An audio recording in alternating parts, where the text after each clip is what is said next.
esse trabalho, essa pesquisa, uma pesquisa mais teórica, e ela trata de trazer subsídios para que se discuta a questão da feiura atribuída à arte contemporânea, muitas vezes pelos alunos. Como exemplo, a gente está trazendo aí um trabalho ganhador de um festival de arte contemporânea na Rússia, em 2016, que é de um brasileiro, não é muito conhecido, porque ele é radicado em Portugal há mais de 20 anos. Ele é de autoria, o trabalho, não a obra de arte, da Sandra Nunes, que é doutoranda do PPGAV, da UDESC, e é orientada por mim. Então, nesse artigo nós trazemos alguns clássicos, né, para abordar essas questões, e um deles é o Reed, né, que traz nessa obra de 78 a questão de que tudo que é belo é considerado arte e que toda arte passa a ser bela também, considerada como tal. E temos aqui também, né, ele traz, ele comenta sobre 3 exemplos, né? Então, a Afrodite grega, uma virgem bizantina e uma máscara africana, né? Então, ele trata de que pelo menos uma delas pode ser considerada como feia. Então, mais 2 autores clássicos que a gente traz, né, para dar uma entrada na discussão do tema, até para sair dos achômetros e de pré-conceitos, e trazer alguma coisa mais consistente. Então, nós trazemos o Luigi Pareso, que é um filósofo italiano, né, e ele fala que o feio, mas esse feio entre aspas, né, ele surge quando a arte deixa de se preocupar com a beleza no sentido clássico da palavra, o critério greco-romano, que é baseado nas qualidades, nas características de proporção, harmonia, equilíbrio, né? E isso tudo, então, de repente, deixa de ser levado em conta, e tudo que discorda desse critério, né, de beleza acaba sendo considerado feio.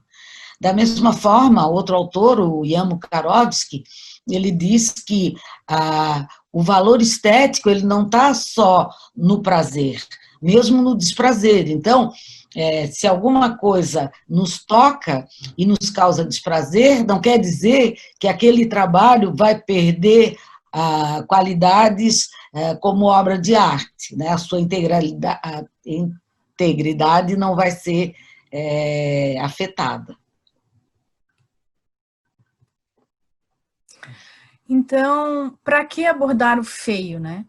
É aqui que a gente vê a importância do ensino de arte nessa questão, né?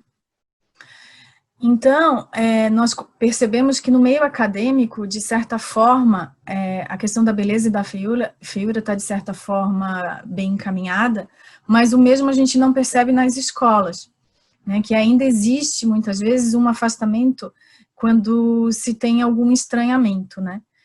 E algumas vezes uma obra, por exemplo, como uma obra barroca, que tem os seus excessos, pode ser vista como feia. Já uma obra, por exemplo, como nós trazemos aqui a do Romero Brito, que também tem os seus excessos, não é considerada da mesma forma, né? Acaba sendo considerada como bela. Então, a gente percebe, né, essa diferenciação.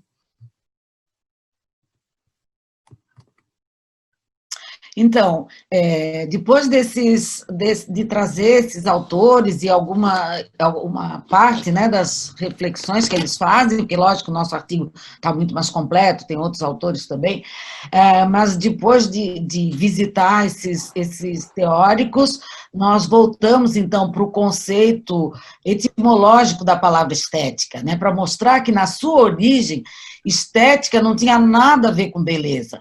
Na verdade, a palavra vem do grego e quer dizer perceber, sentir, ou perceber através dos sentidos, né? Então, é uma noção abrangente, como se vê, e que não tem exatamente a ver com com beleza, além do que tem que ter bem claro que a questão do belo e do feio são conceitos instáveis porque eles são culturais, né? Dependem, são relativos, são temporários porque são culturais.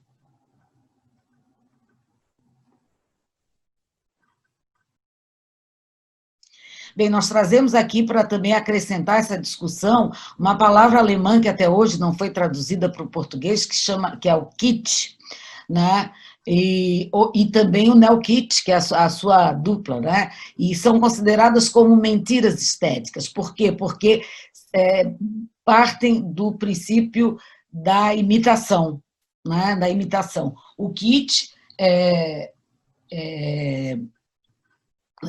refere-se a produções mais antigas, né? E o neo-kitsch é o kit que aparece a partir da Revolução Industrial. Então, o kit se refere à imitação de coisas douradas, cheia de, principalmente coisas assim, meio com influência barroca, né? E já o neo-kitsch são produções a partir da seriação da indústria, né? De coisas repetidas ou feitas em série, né? O que eu às vezes chamo de artesanato Sebrae, né? Que as pessoas pensam comprando que é artesanato, compram pensando que é artesanato e, na verdade, é algo industrializado. E daí, então, eu acho que através dos exemplos, né, fica mais claro. Então, a gente traz um exemplo clássico de kitsch, que é o Castelo de Neuschwanstein, que fica no sul da Alemanha, na Baviera, na Rota Romântica, no final da Rota Romântica, e ele não é nem Versailles, nem o Palácio da Bela Adormecida. Tem muita gente que vai lá e pensa, este é o Castelo da Bela Adormecida, e... Bem, conheço até uma pessoa que foi noivar lá para ter como pano de fundo o Castelo da Bela Adormecida, né? E o noivo daí se ajoelhou e tal. E o neo-kitsch, como eu falei, né, é decorrente já da época da produção em série, e daí a gente está trazendo aí como exemplo umas bolsas Louis Vuitton falsas, e ainda tem lá um cartaz dizendo que são réplicas, né? Na verdade, não são réplicas, na verdade, são contravenção, isso é crime, né? Imitação. E, então, por isso que tanto o kitsch quanto o neo-kitsch são considerados mentiras estéticas, porque são cópias, e a pessoa acaba consumindo, achando que está consumindo, se enganando, ou enganando a terceiros, né? Que se trata do verdadeiro. Não nada que ver, porque acaba sendo parecido, mas o fato é que, como produto cultural, aquilo vai ter a identidade da sua época. Então, como é que vai ter um tapete marroquino feito aqui no Brasil, né? Então, são essas questões. E aqui nós trazemos a questão da arte contemporânea, né, como sendo, não considerando como um neo-kitsch. Né? Então, a arte contemporânea muitas vezes faz uso de materiais, e muitas vezes, né, também foge dessa materialidade, uso de materiais, quando faz uso dos materiais comuns, diferente, né, das obras que trazem uma moldura dourada, principalmente nas pinturas, né, que muitos têm como referência. E existe uma tendência, né, a gente percebe isso principalmente nos alunos, dessa programação, né, deles já estarem habituados a esse tipo de proposta e acabam se afastando daquilo que vem a ser diferente, né, e aí que nós percebemos a importância da aula de artes nesse processo, né, que trabalhando a partir desse estranhamento, possa ser um caminho para aproximar os alunos dessa produção contemporânea, né?